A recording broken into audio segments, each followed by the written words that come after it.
আপনি যখন খাবার খান, তিন বেলায় যখন যেই টাইমে খাবার খান, ওই টাইমে আপনার ভিতরে যে পিত্তি আছে না, ওই পিত্তি থেকে যে নীল তিতে রস, ওই রসটা এক ফোঁটা এক ফোঁটা করে বের হয় প্রতিটা খাবার মুহূর্তে, সকালে দুপুরে রাত।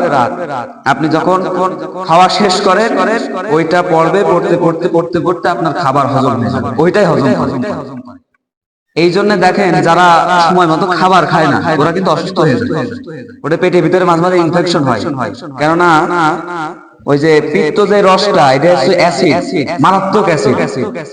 এর ভিতরে যদি আপনার লাংসে অথবা কোনো তরল জায়গায় আপনার এই পিত্ত রসটা পড়ে, ওই জায়গায় ক্যান্সার হয়ে যাবে, ওই জায়গায় ঘা হবে, পচরা হবে, ওই জায়গায় বিশাল ক্ষতিগ্রস্ত হয়ে যাবে। এই পিত্ত রসটা বিশাল ধরনের অ্যাসিড, এই কারণে অ্যাসিড, এই কারণেই পিত্ত রসটা শুধু আপনার খাওয়ার পরে পড়ে। তাই আপনি, এটা আরেকটা বিষয় যে আপনারা সব সময়ের জন্য খাবার দিকে চিন্তা লক্ষ্য রাখবেন, যে টাইম মতো খাবেন, যত যাই হোক টাইম মতো খাবেন। নাহলে আপনি যে সময় খান, ওই সময় যদি না খান, আপনার পিত্ত রস কিন্তু দাঁড়ায় থাকবে, ও চলতেই থাকবে, ওই সময় ঠিকই ও সাপ্লাই দেবে। আর সাপ্লাই দেওয়ার কারণে আপনার ওই রসটা আপনার কলিজা অথবা নার্ভ যে কোনো জায়গায় গেলে আপনার ইনফেকশন হয়ে যাবে, আপনি ক্ষতিগ্রস্ত হয়ে যাবেন। এই জন্য খাবার টাইম টেবিল ঠিক রাখবেন।